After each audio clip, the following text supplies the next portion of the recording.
Essential Linux command line commands for beginners. 1.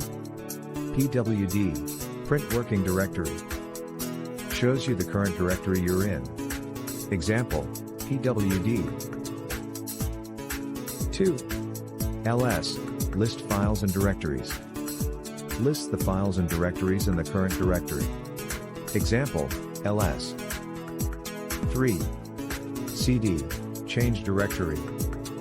Allows you to change your current directory. Example, cd/path/to/directory.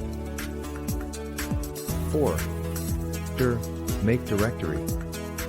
Creates a new directory. Example, dir new_directory. 5. touch. Creates an empty file. Example, touch new_file.txt.